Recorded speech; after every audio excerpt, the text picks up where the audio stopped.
Dear student, आप सभी लोगों को अशोका स्टडी पॉइंट के ऑनलाइन प्लेटफॉर्म पे स्वागत है।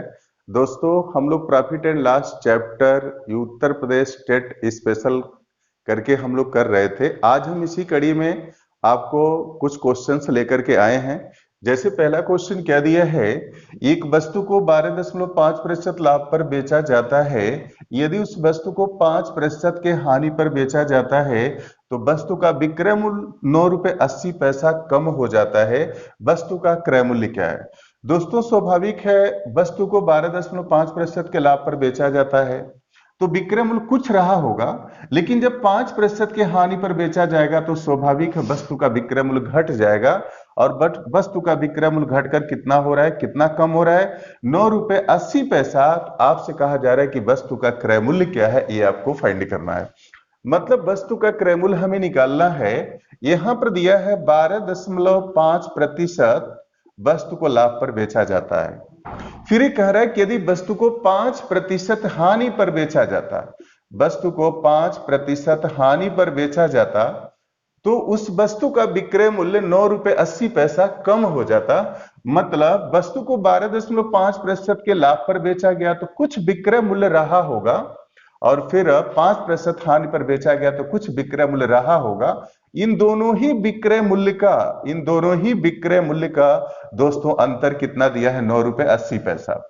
मतलब 12.5% लाभ पर बेचा गया हो तो वस्तु का कुछ विक्रय मूल्य रहा होगा, फिर 5% के हानि पर बेचा गया तो वस्तु का विक्रय मूल्य रहा होगा कुछ। इन दोनों ही विक्रय मूल्य का अंतर कितना दिया है? 9 रुपए 80 पैसा दिया है। मतलब ये जो विक्रय मूल्य है और ये जो विक्रय मूल्य है, ये विक्रय मूल्य इससे कितना कम है? 9 रुपए 80 पैसा।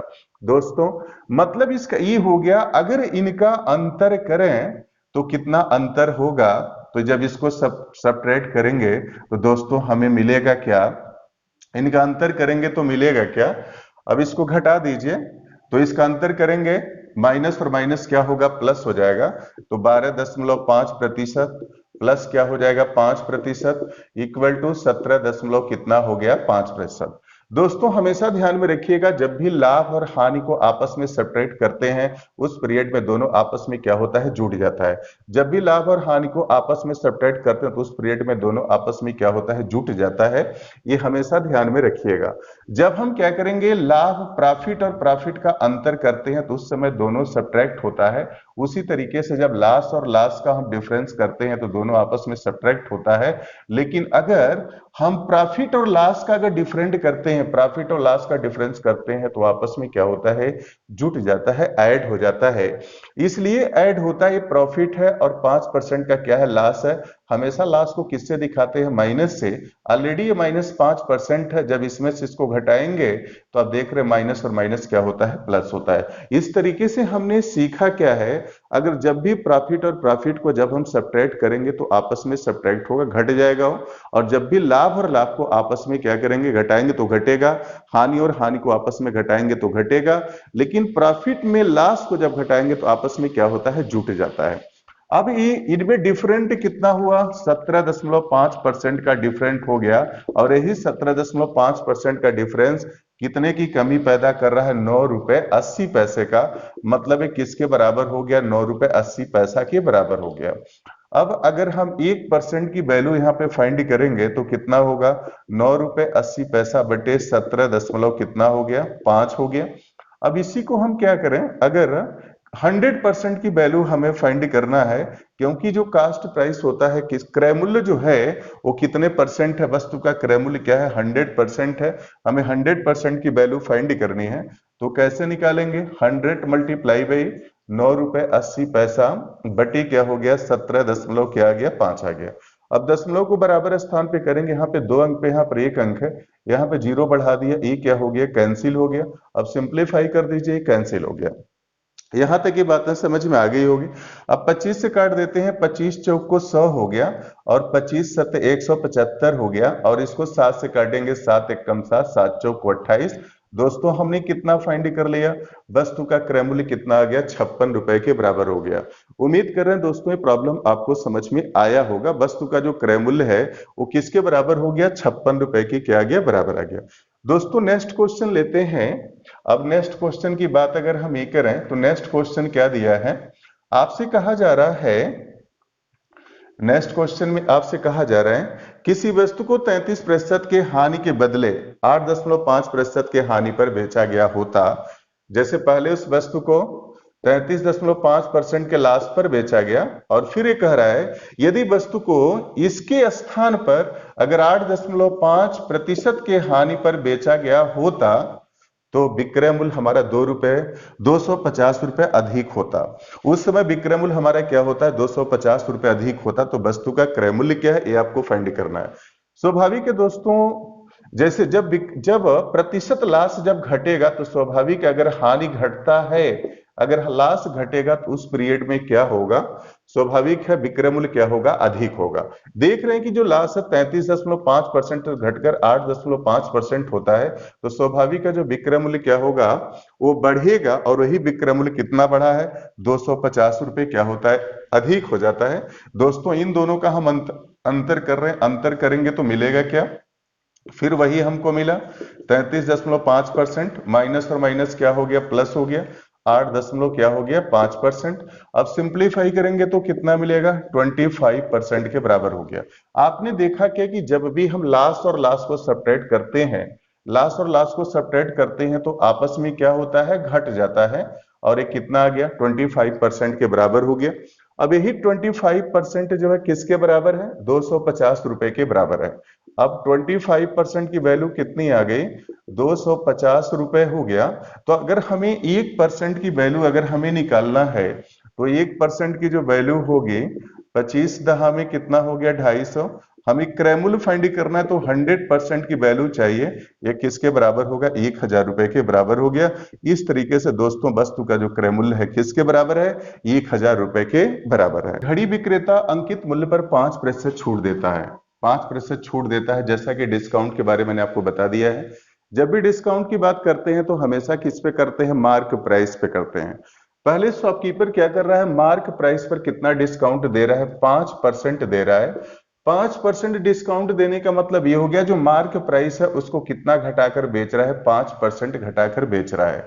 यदि वो 7% छूट दे तो मतलब अगर 5% डिस्काउंट को बढ़ाकर वो क्या कर दे, अगर 7% अगर डिस्काउंट कर देता है तो अब उसको 15 रुपए कम लाभ होता है।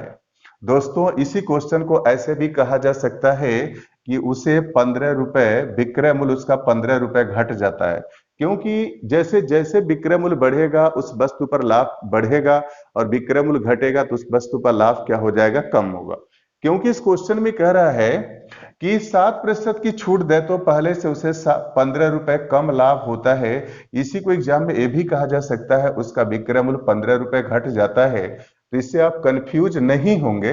स्वाभाविक है जब छूट बढ़ेगा, जब छूट 5% से बढ़कर के 7% होगा तो इसका मतलब ये हुआ शॉपकीपर पहले अगर 5% डिस्काउंट देता था तो इसका मतलब 100 रुपए में कितना पहले छोड़ता था, 5 रुपए। अब डिस्काउंट 7% दे रहा है, अब 100 रुपए में कितना छोड़ रहा है, 7 रुपए छोड़ रहा है। तो स्वाभाविक है पहले 100 रुपए पे 5 रुपए छोड़ रहा था, अब 7 रुपए छोड़ रहा है। मतलब पहले मार्क प्राइस को 5% घटाता था, अब 7% घटा रहा है, तो स्वाभाविक उसका विक्रय मूल्य क्या होगा, कम होगा। और ये प्रतिशत में कितना कम होगा, ये प्रतिशत में 2% क्या होगा, कम होगा। और यही 2% रुपए में किसके बराबर है, ये रुपए में क्या है, 15 रुपए के क्या है, बराबर है। ये 15 रुपए के बराबर है। आपको वैल्यू फाइंड करनी है किसकी, अंकित मूल्य फाइंड करना है, मार्क प्राइस फाइंड करना है। इसका मतलब हमें 100% की वैल्यू फाइंड करनी है, हमें 100% की वैल्यू चाहिए। और 100% की वैल्यू आप चाहे तो यहीं से फाइंड कर सकते हैं। अगर 2% को हमें 100% बनाना है तो मित्रों किससे गुणा करेंगे, 50 से गुणा करेंगे। अगर 50 से गुणा कर दें तो 50 दूना क्या हो गया, 100, ये 100% होगा। और इसमें 50 का गुणा करेंगे तो 15 गुणे 50 करेंगे, और इसको सिंप्लीफाई करेंगे तो क्या मिलेगा, 700 क्या हो गया, 50 हो गया। मतलब उस वस्तु का मार्क प्राइस हमने क्या निकाल लिया, 750 रुपए के बराबर हो गया। लेकिन इसी क्वेश्चन को अगर हम चाहें तो ऐसे भी अगर डील करें, जैसे हमने क्या निकाला, 2% की वैल्यू अगर 15 रुपए के बराबर है तो 1% की जो वैल्यू होगी किसके बराबर होगी, 15 बटे क्या हो जाएगा, 2 होगा। अगर हमें 100% की वैल्यू चाहिए तो 100% की वैल्यू क्या होगी, 100 गुणे 15 बटे क्या हो जाएगा, 2 हो जाएगा। अब इसको सिंप्लीफाई करेंगे तो 50 हो गया। अब ये किसके बराबर हो गया, 750 रुपए के बराबर हो गया। उस वस्तु का जो मार्क प्राइस है कितना आ गया, 750 रुपए के बराबर हो गया। दोस्तों नेक्स्ट प्रॉब्लम लेते हैं। नेक्स्ट प्रॉब्लम क्या दिया है, नेक्स्ट क्वेश्चन में कहा जा रहा है, यहाँ पे नेक्स्ट क्वेश्चन में कहा जा रहा है किसी वस्तु को 96 रुपए में बेचने पर प्रतिशत लाभ का जो संख्यात्मक मान है उसके क्रय मूल्य के बराबर है, तो वस्तु का क्रय मूल्य क्या है, ये आपको फाइंड करना है। जैसे इसमें कह रहा है कि प्रतिशत लाभ का जो संख्यात्मक मान है वो उसके क्रय मूल्य के बराबर है। जैसे अगर एग्जाम्पल के रूप में लेते हैं, अगर हम ये कहें 20%, हमने कहा 20% अगर प्रॉफिट की बात करें, अगर सीपी हमने कहा किसी वस्तु का कितना है, 20 रुपए है, सीपी इसमें कितना है, 20 रुपए है। दोस्तों हम बताना चाह रहे हैं कि इसमें जैसे कहा जा रहा है प्रतिशत लाभ का जो संख्यात्मक मान है उसके क्रय मूल्य के बराबर है, इसका मतलब क्या है, जैसे कि आपको मालूम है कि जब भी लाभ और हानि को अगर परसेंट में मेजर करते हैं, जैसे 20% है, क्या है, 20 रुपए है, तो 20% जो है 20 रुपए के बराबर नहीं होगा, क्योंकि जब भी राशियों की तुलना हम करेंगे तो उन्हीं राशियों की तुलना करते हैं जिनकी यूनिट क्या है, बराबर है, जिनके मात्रक क्या है, बराबर है। जैसे हम ये कह दें, यहां पर जब तुलना करेंगे तो जैसे हम ये कहें कि किसी वस्तु का, एक वस्तु का क्रय मूल्य क्या है, ये 20 रुपए है, दूसरे वस्तु का क्रय मूल्य क्या है, 30 रुपए है। एक वस्तु का क्रय मूल्य 20 रुपए है, दूसरे वस्तु का क्रय मूल्य क्या है, 30 रुपए है। यहां हम तुलना कर सकते हैं कि इस वस्तु का जो क्रय मूल्य है इस वस्तु के क्रय मूल्य से क्या है, अधिक है। दोस्तों तुलना करने के लिए हमें होना क्या चाहिए, ये जो यूनिट है, यूनिट क्या होना चाहिए, समान होना चाहिए, तभी जाकर के हम तुलना कर पाते हैं। जैसे कि आपको तुलना करने के बारे में मैंने आपको समझाया था, जैसे भिन्न चैप्टर जो फ्रैक्शन का चैप्टर है उसमें मैं बताया था कि कैसे तुलना करेंगे, उसके बारे में मैंने आपको बताया था। वही चीज यहां पर है, यहां पर इसलिए क्वेश्चन में कहा गया कि संख्यात्मक रूप में वो क्या है, बराबर है, मतलब न्यूमेरिकली वो बराबर है। यह 20% 20 रुपए के बराबर कभी नहीं हो सकता, क्योंकि ये कास्ट प्राइस है, रुपए में दिया और लाभ किस में दिया है, प्रतिशत में दिया है। यही वजह किसमें कह रहा है कि संख्यात्मक रूप में बराबर है, मतलब ये अगर 20% है तो यहाँ पे सीपी कितना है, 20 है, मतलब ये संख्यात्मक रूप में क्या है, बराबर है। जैसे अगर हमने कहा 30% कहा लाभ, और जैसे किसी वस्तु का क्रय मूल्य दिया हो, जैसे क्या दिया हो, 30 रुपए दिया, संख्यात्मक रूप का मतलब क्या हो गया, ये जो वैल्यू है इसके क्या है, बराबर है। उम्मीद कर ये चीजें आपको क्या हो गई है, समझ में आ गई होगी। अब आइए इस क्वेश्चन को कैसे हम करेंगे, ध्यान देंगे। जैसे इसमें क्या दिया है, यहां पर दिया है 96 रुपए है, वस्तु को कितने रुपए में बेचा जा रहा है, कि 96 रुपए में वस्तु को बेचा जा रहा है। ये 96 रुपए में वस्तु को बेचा जा रहा है। दोस्तों 96 को ऐसे दो भाग में तोड़िए कि उनको मल्टीप्लाई करने पे क्या आ जाए, 96 आ जाए, लेकिन उनमें जो डिफरेंस है, वो दोनों नंबर में जो डिफरेंस है कितना हो, 10 के बराबर हो। अब हम क्या करें, 96 को तोड़िए, अगर 96 को हम दो भागों में तोड़ा तो हम क्या लिख सकते हैं, 16 छके क्या लिख सकते हैं, 96। 16 छके 96, इन दोनों को मल्टीप्लाई किया तो 16 छके 96 हो गया, और इन दोनों में डिफरेंस करेंगे तो किसके बराबर होगा, 10 के बराबर होगा। हमेशा ध्यान में रखिएगा, ऐसे क्वेश्चन को करने के लिए उसको ऐसे दो भागों में तोड़िए कि उनको मल्टीप्लाई करने पर उस नंबर के बराबर आ जाए और डिफरेंस करने पर कितना आ जाए, 10 के बराबर हो। अब इसको जब हम सिंप्लीफाई करेंगे तो इसमें क्या करिए, इन दोनों का डिफरेंस कितना है, 10 का, तो इसमें भी क्या करिए, 10 का गुणा कर दीजिए, इसमें भी 10 का गुणा कर दीजिए। अब गुणा करेंगे, 16 दहम 160 हो गया, और 10 छके कितना हो गया, 60 हो गया। अब आपसे पूछा जा रहा है कि उस वस्तु का क्रय मूल्य क्या है, आपको उस वस्तु का सीपी फाइंड करना था। तो उस वस्तु की सीपी की अगर हम बात करेंगे तो हमेशा ध्यान में रखिएगा, चूंकि ये लाभ का सिचुएशन है, जब भी लाभ का सिचुएशन होता है तो लाभ का सीधे सीधे ये उसकी फंडा होती है कि वस्तु में लाभ होगा तो उस समय क्रय मूल्य क्या होगा, कम होता है। वस्तु का क्रय मूल्य जितना ही कम होगा और विक्रय मूल्य जितना ही अधिक होगा तो उस पीरियड में वस्तु को क्या होगा, लाभ होगा। मित्रों जब भी क्रय मूल्य आपसे पूछा जाएगा तो हमेशा ध्यान में रखिएगा, अगर जैसे लाभ की बात की जा रही है तो लाभ तभी होता है, लाभ तभी बेहतर होगा जब क्रय मूल्य हमारा कम होगा, विक्रय मूल्य क्या होगा, अधिक होगा। तो इसीलिए लाभ के केसेज में ध्यान में रखिएगा, जो वैल्यू कम होती है वही क्या होता है, क्रय मूल्य हो जाएगा। उस वस्तु का क्रय मूल्य क्या हो जाएगा, 60 रुपए के बराबर हो गया। लेकिन दोस्तों यही अगर हानि का केसेज होता है तो आपको मालूम है हानि के केसेज में हमारा क्रय मूल्य बड़ा होता है, विक्रय मूल्य क्या होता है, छोटा होता है। मतलब हानि के केसेज में दुकानदार वस्तु को जितने में खरीद करके लाता है उससे कम करके बेचता है, इसलिए हानि के केसेज में क्रय मूल्य क्या होता है, बड़ा होता है। यही प्रॉब्लम अगर हानि का केसेज होता तब उसका क्रय मूल्य उस वस्तु का कितना होता, 160 रुपए के बराबर हो गया। जैसे दोस्तों आपने क्या समझा, जो विक्रय मूल्य दिया है ऐसे दो भागों में तोड़िएगा कि उसको गुणा करने पर फिर वही विक्रय मूल्य आए, लेकिन उनका अंतर किसके बराबर हो, 10 के बराबर हो। और उसमें क्या करिएगा, जो अंतर है फिर मल्टीप्लाई कर दीजिएगा। आपको मालूम है लाभ के केसेज में विक्रय मूल्य कम होता है, तो आपके मालूम है लाभ के केसेज में क्रय मूल्य कम होता है, विक्रय मूल्य अधिक होता है। तो जो वैल्यू कम है वही वस्तु का क्या हो जाएगा, क्रय मूल्य। अगर यही हानि का केसेज होता तो उस समय क्रय मूल्य कितना होता, 160 रुपए के बराबर हो जाता है। उम्मीद कर रहे हैं क्वेश्चन आपको समझ में आया होगा। आइए देखिए नेक्स्ट क्वेश्चन लेते हैं। नेक्स्ट क्वेश्चन क्या दिया है, किसी वस्तु को 39 रुपए, किसी वस्तु का विक्रय मूल्य 39 रुपए है, यदि लाभ का संख्यात्मक मान उसके क्रय मूल्य के बराबर है तो लाभ प्रतिशत क्या है, ये आपसे पूछा जा रहा है। जैसे इसमें कह रहा है कि लाभ का जो संख्यात्मक मान है उसके क्रय मूल्य के बराबर है। इस चीज को मैंने आपको क्लियर कर दिया क्यों न्यूमेरिकली यहाँ कहा जा रहा है, इसको हम लोगों ने इसके पहले वाले क्वेश्चन में समझ लिया है। जैसे इसमें कह रहा है कि विक्रय मूल्य कितना दिया है, 39 रुपए दिया है। अब 39 को ऐसे दो भाग में तोड़िए कि गुणा करने पर क्या आ जाए, 39 आ जाए, और घटाने पर क्या आ जाए, 10 आ जाए। अगर इसको 13 गुणे अगर 3 करते हैं तो क्या होगा, 13 गुणे 3 करेंगे तो 39 हो जाएगा, और 13 में से 3 घटाएंगे तो क्या मिलेगा, 10 मिलेगा। दोस्तों इन दोनों का अंतर कितना है, 13 में से 3 घटाया तो 10 मिला। 10 का इसमें क्या करिए, मल्टीप्लाई कर दीजिए। 10 का मल्टीप्लाई किया तो 100, ये 30 हो गया, और यहाँ पर क्या मिला, 30 मिला। यहाँ पर क्या मिला, 30 मिला। इसमें पूछा जा रहा है कि लाभ प्रतिशत क्या है, ये आपसे पूछा जा रहा है। तो लाभ प्रतिशत हमें क्या मिला, यही 30% के क्या है, बराबर है। दोस्तों इस क्वेश्चन का आंसर कितना फाइंड कर लिया, 30% निकाल लिया। हमारा जो लाभ प्रतिशत है 30% के बराबर है। इसी क्वेश्चन को अगर आप फार्मूला याद करना चाह रहे हैं, इस क्वेश्चन को अगर फार्मूले से करना चाह रहे हैं, फार्मूला याद करना चाह रहे हैं तो क्या मिलेगा, जैसे यहाँ पे एक फार्मूला भी होता है। अगर हम ये कहें, इसी को ऐसे अगर कह दें, अगर आपको लाभ का प्रतिशत निकालना हो या आपको क्या करना है, क्रय मूल्य फाइंड करना है, तो इसका एक फार्मूला भी होता है, फार्मूले को रट सकते हैं। जैसे दिया हो 10 करके दिया हो, अगर x प्लस क्या दिया है, 25, x प्लस 25 माइनस क्या होता है, 50। x प्लस 25 माइनस 50 होता है, ये फार्मूला होता है। इस फार्मूले में भी रख करके वैल्यू हम फाइंड कर सकते हैं। इस फार्मूले में अगर आपको लाभ प्रतिशत फाइंड करना है तभी यही फार्मूला यूज करेंगे, अगर क्रय मूल्य फाइंड करना है तब भी हम क्या करेंगे, यही फार्मूला यूज करेंगे। दोनों केसेज में इस फार्मूले की सहायता से हम कर सकते हैं। दोस्तों यहाँ पर क्या दिया है, जैसे आपसे कह रहा है कि विक्रय मूल्य कितना दिया, 39 रुपए। यहाँ पर हम क्या करेंगे, x के जगह पे 39 रुपए रख देंगे। यहाँ पर हमने x के जगह पे 39 रख दिया।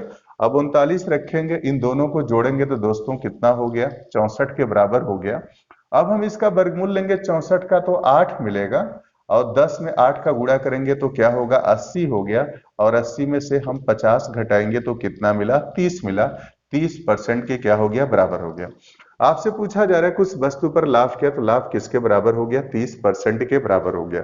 दोस्तों नेक्स्ट क्वेश्चन लेते हैं। नेक्स्ट क्वेश्चन क्या दिया है, अगर हम नेक्स्ट क्वेश्चन को देखते हैं तो नेक्स्ट क्वेश्चन में दिया है, किसी वस्तु को 21 रुपए में बेचने पर क्रय मूल्य के बराबर प्रतिशत हानि होती है, तो वस्तु का क्रय मूल्य क्या है, ये हमें निकालना है। वस्तु को कितने रुपए में बेचा जा रहा है, 21 रुपए में बेचा जा रहा है। इसको ऐसे दो भाग में तोड़िए कि गुणा करने पर क्या आ जाए, 21 आ जाए, लेकिन जोड़ने पर क्या है, जोड़ने पर क्या है, 10 आए। इसको ऐसे दो भाग में तोड़िए कि गुणा करने पर क्या आ जाए, 21 आए, लेकिन जोड़ने पर क्या है, 10 आए, जोड़ने पर क्या है, 10 आए। दोस्तों इसके पहले लाभ के केसेज में हम क्या कर रहे थे, जो विक्रय मूल्य दिया रहता था उसको ऐसे दो भाग में तोड़ते थे कि गुणा करने पर वो विक्रय मूल्य आए और उनका अंतर क्या आ जाए, 10 आए। लेकिन दोस्तों यहाँ पर अगर हानि का केसेज होगा तो हम क्या करेंगे, ऐसे दो भाग में तोड़ेंगे कि उनको गुणा करने पर 21 आए, लेकिन जोड़ने पर क्या आ जाए, जोड़ने पर क्या है, 10 आए। दोस्तों इसमें क्या करेंगे, 10 का मल्टीप्लाई कर देंगे। अब 10 का मल्टीप्लाई किया तो क्या आ गया, 70 आ गया, और ये क्या मिला, 30 मिला। आपसे कहा जा रहा है कि उस वस्तु का क्रय मूल्य क्या है, ये उस वस्तु का क्रय मूल्य क्या है ये आपको निकालना है। जैसा कि मालूम है दोस्तों, हानि के केसेज में हमारा क्रय मूल्य क्या होता है, अधिक होता है, और लाभ के केसेज में क्रय मूल्य क्या होता है, कम होता है। तो यहाँ पर क्या है, चूंकि ये हानि का केसेज है, इसलिए इस वस्तु का जो सीपी होगा वो किसके बराबर होगा, 70 रुपए के बराबर होगा। यही वस्तु का क्या हो जाएगा, सीपी हो जाएगा। अब दोस्तों हम नेक्स्ट क्वेश्चन लेते हैं। नेक्स्ट क्वेश्चन हमें क्या दिया है, नेक्स्ट प्रॉब्लम में कहा जा रहा है एक रेडियो को 250 रुपए में बेचने पर क्रय मूल्य का 1/9 भाग लाभ होता है, उस वस्तु का क्रय मूल्य क्या है, ये हमें निकालना है। रेडियो को जब 250 रुपए में बेचा जा रहा है तो क्रय मूल्य का 1/9, जैसा कि दोस्तों मैंने बताया था, जैसे इसमें कह रहा है कि क्रय मूल्य का 1/9, क्रय मूल्य का 1/9 भाग क्या होता है, लाभ होता है। ये क्वेश्चन हमें दिया है दोस्तों, किसका कहा रहा है कि क्रय मूल्य का कहा रहा है, क्रय मूल्य का कहा रहा है। इसका मतलब जिसका का कहा जाता है, का जिसका कहा जाता है वो वैल्यू सदैव नीचे होती है। इसका मतलब अगर वस्तु का क्रय मूल्य 9 यूनिट है तो उसका प्रॉफिट कितना हो रहा है, 1 यूनिट। क्योंकि क्वेश्चन में कह रहा है कि क्रय मूल्य का 1/9 भाग लाभ होता है, मतलब किसके कहा जा रहा है, क्रय मूल्य का कहा जा रहा है। तो इसलिए अगर सीपी क्या है, 9 है, तो प्रॉफिट कितना है, 1 है। अब दोस्तों अगर सीपी 9 हो और प्रॉफिट 1 यूनिट हो तो सेल प्राइस कितना हो जाएगा, 10 यूनिट। यही 10 यूनिट किसके बराबर है, 250 रुपए की क्या है, बराबर है। 1 यूनिट की वैल्यू किसके बराबर आ गई, 25 रुपए की क्या हो गई, बराबर हो गई। आपसे पूछा जा रहा है कि उस वस्तु का क्रय मूल्य क्या है, तो क्रय मूल्य दोस्तों कितने यूनिट है, 9 यूनिट के बराबर है। तो 9 यूनिट की वैल्यू कितनी आ गई, 25 नवा कितना हो जाएगा, 225 हो गया, 25/200, और 25 नवा क्या हो जाएगा, 200। यहाँ 9 1 यूनिट की वैल्यू 25 है, तो 9 यूनिट की वैल्यू क्या करेंगे, 9 एक कम 9 करेंगे और 25 गुणे 9 करेंगे, 225 के बराबर हो गया। उस वस्तु का क्रय मूल्य किसके बराबर आ गया, 225 रुपए के बराबर आ गया। दोस्तों यहाँ पे इंपॉर्टेंट क्या दिया है, कह रहा है कि क्रय मूल्य का 1/9। अगर ये कहता विक्रय मूल्य का 1/9 करता तो दोस्तों जिसका का कहा जाएगा वही वैल्यू नीचे होगी। क्योंकि क्रय मूल्य का कहा जा रहा है तो इसलिए क्रय मूल्य क्या है, 9 है। अगर विक्रय मूल्य का कहा जाता तो ये क्या हो जाता, विक्रय मूल्य। तो ध्यान में रखना है, जिसका एक कहा जाता है वही वैल्यू हमेशा कहाँ की होती है, नीचे होती है। दोस्तों इस क्वेश्चन को अगर हम ऐसे भी प्रयास कर सकते हैं, इस क्वेश्चन को ऐसे भी प्रयास कर सकते हैं, अगर यहां पर ये कहा जाए, जैसे दिया है, कह रहे कि रेडियो को 250 रुपए में बेचने पर क्रय मूल्य का 1/9 लाभ होता है। दोस्तों हमने मान लिया कि उस वस्तु का जो सीपी है कितना है, एक्स है। उस वस्तु का सीपी हमने कितना मान लिया, एक्स मान लिया। कह रहे कि सीपी का 1/9 लाभ होगा। अगर इसका 1/9 करेंगे तो दोस्तों किसके बराबर होगा, x/9 हो गया। ये वस्तु का क्या हो गया, लाभ हो गया। अगर दोस्तों क्रय मूल्य में अगर लाभ को जोड़ दें तो यही किसके बराबर होता है, विक्रय मूल्य के बराबर होता है। और विक्रय मूल्य अकॉर्डिंग टू क्वेश्चन कितना दिया है, 250 रुपए के बराबर है। ये क्या हो गया, ये विक्रय मूल्य की क्या है, बराबर है, यही दिया है। दोस्तों आप सिंप्लीफाई कर लें, 9 का गुणा करेंगे 9x हो जाए, x में गुणा करेंगे कितना हो गया, 10x बटे क्या हो गया, 9 हो गया। दिस इक्वल टू 250 हो गया, कैंसिल हो गया। अब x की वैल्यू कितनी आ गई, 225 रुपए के बराबर हो गया। हमने कास्ट प्राइस क्या सपोज किया था, x सपोज किया था, तो वैल्यू कितनी आ गई, 225 रुपए के बराबर आ गई। दोस्तों उम्मीद कर रहे हैं क्वेश्चन आपको समझ में आ गया हो। लेते हैं नेक्स्ट क्वेश्चन, क्या दिया है। एक पुस्तक को 57 रुपए में बेचने पर एक प्रकाशक को लागत का 1/20 भाग हानि होती है, उसकी लागत मूल्य क्या है, लागत मूल्य मीन्स क्या है, उस वस्तु का क्रय मूल्य क्या है, ये आपको निकालना है। जैसे इसमें लागत मूल्य का 1/20 भाग हानि होता है, जब उसको 57 रुपए में बेचा जा रहा है तो लागत मूल्य का 1/20 भाग हानि होती है। यहां कह रहा है लागत मूल्य का 1/20 भाग हानि होती है। दोस्तों जिसका का रहता है वही वैल्यू हमेशा नीचे वाली होती है। मतलब अगर उस वस्तु का सीपी अगर 20 यूनिट है तो उसका लॉस कितना है, 1 है। अगर सीपी क्या है, अगर 20 यूनिट है तो उसका लॉस क्या है, 1 है। तो दोस्तों सेल प्राइस क्या होगा, हानि के केसेज में कास्ट प्राइस में से लॉस को घटाते हैं तो सेल प्राइस मिलता है। ये क्या है, 19 है। और यही सेल प्राइस रुपए में कितना दिया है, 57 दिया है। तो 19 यूनिट की वैल्यू 57 हो गया, तो 1 यूनिट की वैल्यू कितनी आ गई, 3 आ गया। आपसे पूछा जा रहा है कुछ लागत मूल्य क्या है, तो लागत मूल्य कितने यूनिट है दोस्तों, 20 यूनिट है। तो 20 यूनिट की वैल्यू कितनी आ गई, 20 तिहाई कितना हो गया, 60 रुपए के बराबर हो गया। उस वस्तु का जो लागत मूल्य है वो क्या है, 60 रुपए के बराबर है।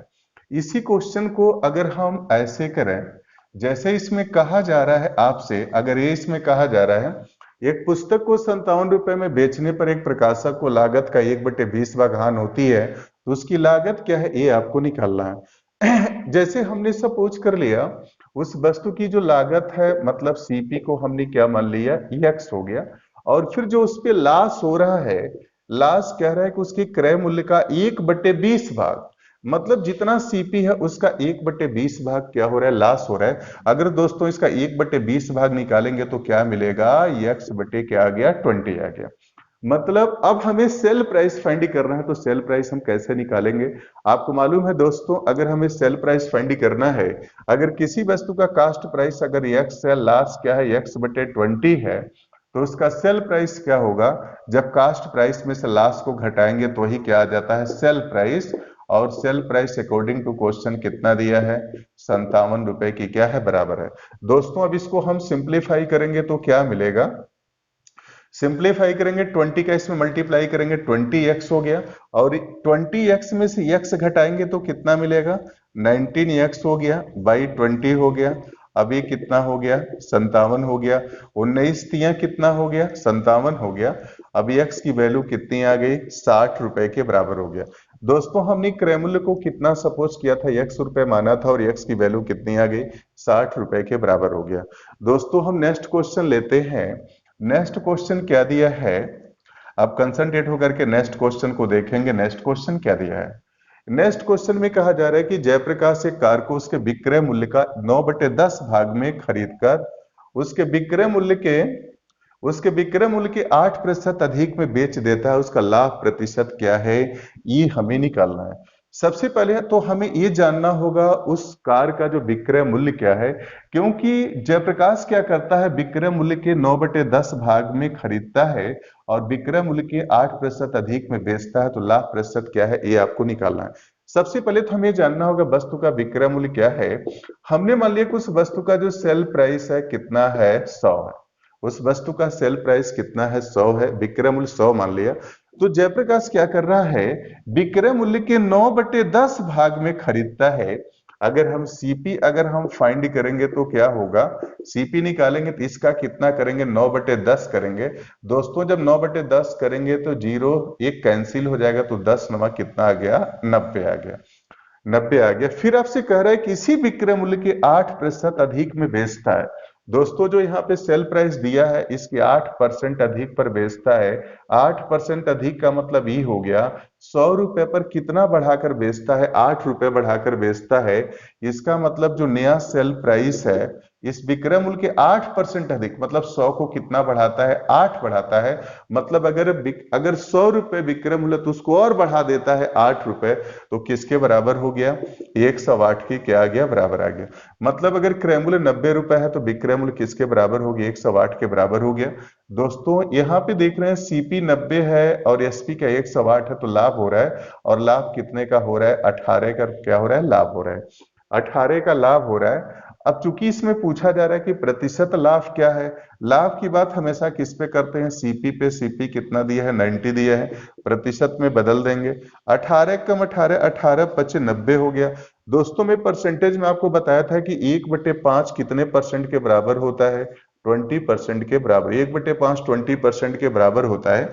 या चाहे तो सिंप्लीफाई कर दें, 20 बचे कितना हो जाएगा, 100, 20% के बराबर हो गया। दोस्तों उम्मीद कर रहे हैं क्वेश्चन आपको समझ में आ गया होगा। अब दोस्तों नेक्स्ट क्वेश्चन लेते हैं। नेक्स्ट क्वेश्चन क्या दिया है, नेक्स्ट क्वेश्चन ये दिया है, जैसे नेक्स्ट क्वेश्चन की बात करें, एक व्यक्ति एक पुस्तक को 891 रुपए में बेचकर लागत का 1/10 लाभ कमाया, पुस्तक का क्रय मूल्य क्या है, ये आपको निकालना है। लागत का 1/10 मतलब क्रय मूल्य का 1/10 वो लाभ कमाता है। अगर सीपी का कितना लाभ कमाता है, 1/10 कमाता है, सीपी का 1/10 लाभ कमाता है। मतलब अगर उस वस्तु का सीपी क्या है, 10 है, तो अब उसका प्रॉफिट कितना हो जाएगा, 1 हो गया। सीपी अगर 10 है तो दोस्तों उसका प्रॉफिट कितना हो जाएगा, 1 हो गया। अब यहाँ पर हमें क्या दिया है, ये विक्रय मूल्य दिया है, तो अगर विक्रय मूल्य हम फाइंड करेंगे तो कैसे निकालेंगे, क्रय मूल्य अगर 10 है, प्रॉफिट 1 है, तो विक्रय मूल्य कितना हो जाएगा, 11 यूनिट। और यही 11 यूनिट की वैल्यू किसके बराबर दिया है, 891 के बराबर दिया है। अब 1 यूनिट की वैल्यू फाइंड करेंगे तो 11/88, 11 कम 11 हो गया। आपको क्या पूछा जा रहा है, पुस्तक का क्रय मूल्य क्या है, क्रय मूल्य कितने यूनिट है, 10 यूनिट के बराबर है। तो 10 यूनिट की वैल्यू किसके बराबर हो गया, 810 के बराबर हो गया। मतलब उस वस्तु का जो सीपी है किसके बराबर है, 810 रुपए के बराबर है। उस वस्तु का सीपी 810 रुपए के बराबर है। दोस्तों इस क्वेश्चन को ऐसे भी कर सकते हैं, इसी क्वेश्चन को चाहे तो ऐसे भी कर सकते हैं। प्रॉब्लम में कहा जा रहा है, यहां पर आपसे कहा जा रहा है, एक व्यक्ति एक पुस्तक को 891 रुपए में बेचकर लागत का 1/10 लाभ कमाता है। दोस्तों अगर हम मान लें कि जो लागत सीपी कितना है, एक्स है, और प्रॉफिट कितना है, कह रहा है लागत का 1/10, इसका 1/10 करेंगे तो एक्स बटे क्या आ गया, 10 आ गया। अब जब सेल प्राइस फाइंड करेंगे तो सेल प्राइस होगा क्या, जब हम कास्ट प्राइस में प्रॉफिट को जोड़ते हैं तो सेल प्राइस के बराबर होता है। और यही किसके बराबर यहाँ पर दिया गया है, ये 891 रुपए के बराबर, ये 891 रुपए के बराबर है। इसको सिंप्लीफाई करेंगे, इसमें मल्टीप्लाई करेंगे 10x और इसमें जोड़ेंगे 11x हो गया, 11x बटे 10 हो गया। और ये क्या है, 891 के बराबर हो गया। सिंप्लीफाई करेंगे 11/88 हो गया और 11 कम 11 हो गया, तो x की वैल्यू कितनी आ गई, 810 की क्या है, बराबर आ गया। अब सीपी हमने क्या सपोज किया था, x माना था, और x की वैल्यू कितनी आ गई, 810 के बराबर हो गया। उम्मीद कर रहे हैं दोस्तों आप सभी लोगों को ये वीडियो समझ में आया होगा। प्रॉफिट एंड लॉस चैप्टर में जो भी जितने टाइप ऑफ क्वेश्चन आपके यूपी टेट में बन रहे हैं, जितने पॉसिबल क्वेश्चन बन रहे हैं, सबको मैंने डाल दिया है। अब नेक्स्ट वीडियो जो हमारा होगा UP TET profit and loss का क्या होगा, जो प्रीवियस ईयर पेपर का सलूशन होगा, उसके बाद आपके यूपी टेट खासतौर से उसके पॉइंट ऑफ व्यू से पूरा ही कंप्लीट हो जाएगा। आप उतना अगर कर लेते हैं तो इनफ होगा, इससे अधिक पढ़ने की जरूरत नहीं होगी। तो हमारा जो नेक्स्ट वीडियो होगा प्रॉफिट एंड लॉस से रिलेटेड, वह प्रीवियस ईयर क्वेश्चन का सलूशन होगा। आप सभी लोगों को वीडियो देखने के लिए हृदय की गहराइयों से बहुत बहुत धन्यवाद। मिलते हैं नेक्स्ट वीडियो में।